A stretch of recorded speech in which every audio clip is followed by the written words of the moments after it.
I think all football fans can agree we learned a very important new rule this week in the NFL, right?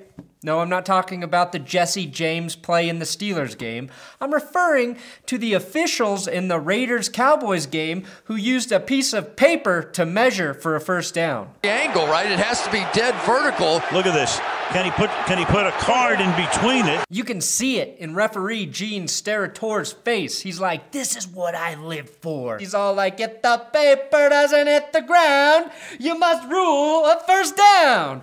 If the paper doesn't hit the ground, I rule a first down. If the glove doesn't fit, you must quit. You know, they get a lot of shit, but refereeing is a lot of fun, and those guys fuck like stallions. Welcome to That's Good Sports. I am Brandon Perna. This is my YouTube channel, and it was a gloriously crazy weekend of NFL football.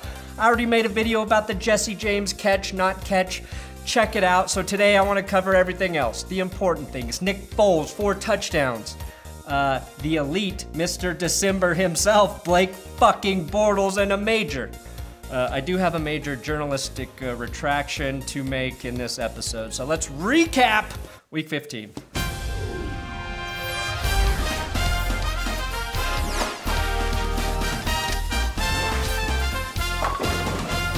This episode is sponsored by SeatGeek. There's a link in the description. Use my promo code ThatsGood, and you're gonna get $20 off your first ticket purchase. There's only a couple regular season NFL games left.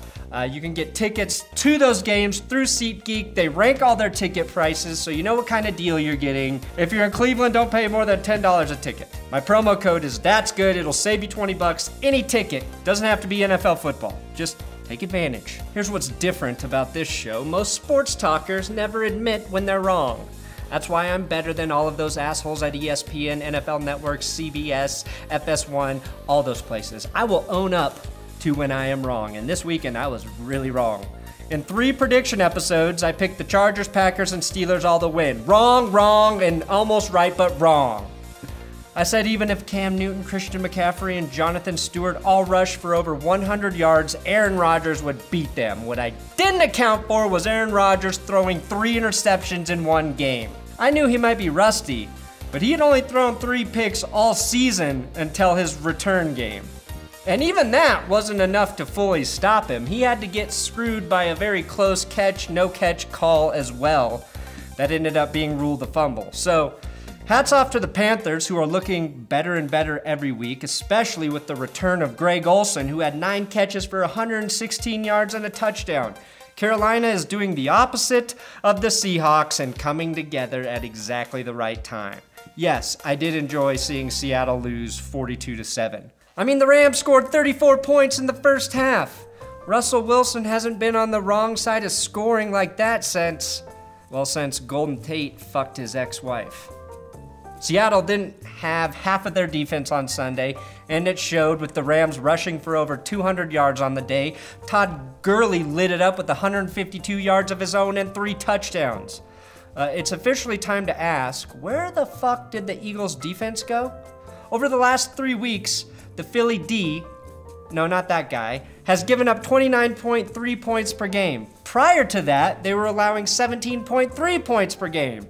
If they don't fix their issues on defense, they will be bounced from the playoffs faster than you can say EDP 445. Nick Foles came in and threw 4 touchdowns, 0 picks, 237 yards through the air, and they still almost lost that game.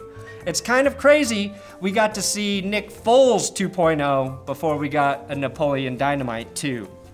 So, Eagles fans, be thankful you have Nick Foles, but I'd be very worried about your team that let the Giants score more points on you than they have scored on any other team all year. Eli Manning threw for 430 yards Sunday. That's the only time this season he's thrown for over 400. Fuck, he's only thrown for over 300 yards in 1 game. Oh shit, that was against the Eagles in week 3? Maybe that Eagles defense has been a bit of fool's gold all along. On to Cincinnati. Marvin Lewis is on his way out, and players showed him all the love they could by letting the Vikings throttle them 34-7. My favorite play from this game was Eric Kendricks Lamar's pick, mostly just for his dive into the end zone where he hits and spins off his own player. Now let's watch his manly dive at the exact same time as Derek Carr's dive. Oh man, one of these men is an athlete and the other, a lifetime spokesman for L'Oreal. The fact that Andy Dalton is going to outlast Marvin Lewis in Cincinnati amazes me. I mean, Dalton must have some major dirt on Lewis to have kept his starting role when everyone knows he's not very good. Oh, you better let me play, Marvin, or I'm gonna let everybody hear this audio recording of you saying you think I'm a better quarterback than Boomer Esiason. How's that gonna look, Marvin? If the paper doesn't hit the ground, you rule in a first down. The Jacksonville Jaguars have clinched a playoff berth, something NFL fans get to say once every 10 years. Congratulations, Jacksonville, you did it without Leonard Fournette, and Blake Bortles hasn't thrown an interception since November. In December, Bortles has 7 touchdowns, 0 picks, and a QB rating of 129.8. He's playing so much like Tom Brady right now that he too forgot how to fucking high five. LeSean McCoy passed the 10,000-yard rushing mark on his career, which surprisingly is the same amount of times the Eagles have regretted hiring Chip Kelly, who traded McCoy for Kiko Alonso. I will say, in addition to the Jesse James no-catch ruling, the Steelers really fucked themselves by not being prepared at the end of that game. Look, the entire time the refs are reviewing that play to determine if it's a catch and touchdown, the Steelers should have been strategizing, discussing their next 2 or 3 plays, and what the plan would be if they got close to the end zone without their timeouts, whether or not they got out of bounds or not. What to do in that situation. They could have been doing that. When you look at this last Steelers play, you have Le'Veon Bell, Juju Smith-Schuster, and Martavis Bryant all on the bottom of the screen here, just standing around. The fact that your 3 biggest offensive weapons don't know you're running a play is beyond stupid. I don't know if this is Roethlisberger's fault, even though he blamed the sideline telling him not to clock the ball. If it is the sideline and they tell him not to clock it, then they should have been prepared for this and they should have had their big playmakers involved in the final fucking play of the game.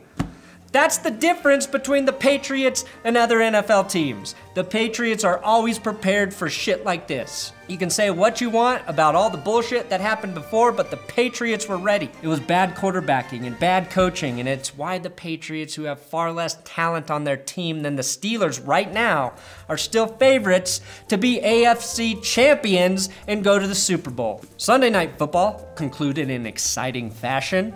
Derek Carr did lose the game for the Raiders when he fumbled here.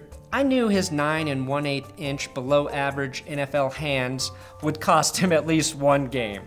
The average NFL hand size is 9 1/4 inches, by the way. Carr, not even close to that at 9 1/8 inches. I mean, if you're a man, an 1/8 of an inch is a big deal. I mean, guys will measure their penises next to each other, and they will pull out folded pieces of paper to figure out who does have the longer one.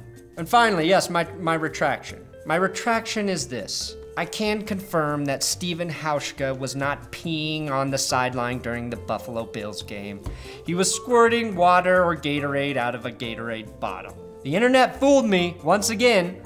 I made a video about this, and I'm gonna leave it up. Because honestly, it's pretty funny to pretend like Hauschka was peeing on the sideline. If the paper doesn't hit the ground, you rule it a first down. On Saturday, the Chiefs and Chargers continued to prove that no team from the AFC West wants to get into the playoffs, as Joey Bosa and Tamba shared trade secrets for sacking quarterbacks. Either that or neither guy was sure who should lead in their post-game slow dance. Game on! Game on! If the paper doesn't hit the ground, you roll the first down! Football time for the boys! Thanks for watching another episode of That's Good Sports. Subscribe here on YouTube. Give me a follow on Twitter at Brandon Perna if you want to talk football. If you're on Facebook, sharing these videos really helps. So do that sharing. And if you're new to the channel, please check out some of my other football videos. I've got like 600 of them.